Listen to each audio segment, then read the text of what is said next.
இந்த வீடியோவில் வந்து நம்ம வந்து சிக்கன் தொக்கு பண்ண போகிறோம். எப்படி செய்து பார்க்கலாம். அதுக்கு தேவையான பொருட்கள் வெங்காயம், தக்காளி.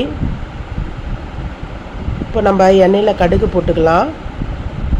அது நல்லா வந்து பொரிஞ்ச பிறகு வெங்காயத்தை போட்டு நல்லா வந்து ஒரு லைட்டாக கோல்டன் கலர் வந்தோடனே அது வரைக்கும் நம்ம வதக்கிக்கலாம்.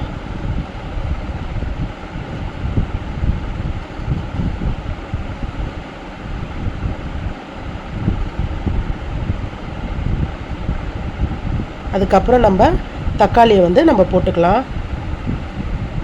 போட்டுட்டு நல்லா கிளறிட்டு நம்ம வந்து இப்போ வந்து தக்காளிக்கு ஏற்ற வந்து சால்ட் வந்து நான் எப்பயுமே போடுவேன். அப்போனா தக்காளி சீக்கிரமாக வதங்கிடும். சால்ட்டு நம்ம தேவையான அளவு போட்டுக்கலாம். இது நல்லா வந்து கலந்துட்ட பிறகு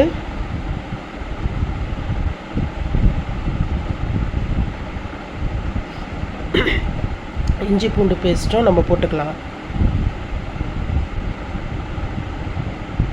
ஏன்னா அப்போ தான் நம்ம பச்சை வாசனை இப்போயே நம்ம நல்லா கலந்தால் தான் பச்சை வாசனை போகும்.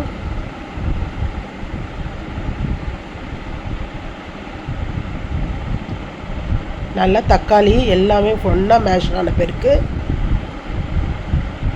நம்ம வந்து எல்லாமே கலந்த மிளகாத்தூள் அரைச்சி வச்சுருப்போம், அதை வந்து போட்டுக்கோங்க.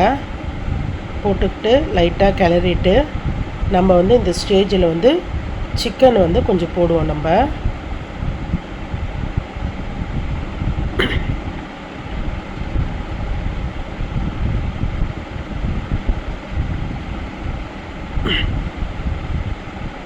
சிக்கன் போட்டுட்டு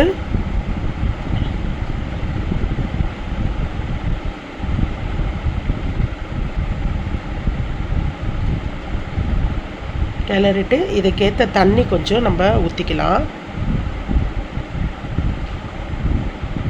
தண்ணி ஊற்றிட்டு கொஞ்சம் கரம் மசாலா நான் எப்பயுமே கொஞ்சம் போடுவேன். அப்போ தான் அந்த கவுச்சி ஸ்மெல்லாம் போகும். போட்ட பிறகு நம்மளுக்கு ரெடி ஆகிடும். இந்த ஸ்டேஜில் வந்து நம்ம நல்ல பெப்பர் தூள் வந்து நம்ம போடணும். போட்டோன்னா நம்ம சிக்கன் தொக்கு நல்லா சூப்பராக இருக்கும். எல்லாத்துக்கும் வச்சு சாப்பிட்லாம். சாப்பாடுக்கு, தோசைக்கு, இட்லிக்கு, எல்லாத்துக்கும், சப்பாத்திக்கு எல்லாம் வச்சு சாப்பிட்லாம். நீங்களும் ட்ரை பண்ணி பாருங்கள். ரொம்ப டேஸ்டான சிக்கன் தொக்கு ரெடி. எல்லோரும் சாப்பிட்டு பார்த்துட்டு எப்படி இருக்குன்னு கமெண்ட் பண்ணுங்கள், லைக் பண்ணுங்கள், சப்ஸ்கிரைப் பண்ணுங்கள், அந்த பெல் பட்டனை வந்து ப்ரெஸ் பண்ணுங்கள். நான் இதேமாரி ரெசிபி வந்து நிறைய நான் போடுறேன். ஸ்வீட் ஐட்டம் இதுமாரி சைடிஷ் எல்லாமே ஒன்று ஒன்றா நான்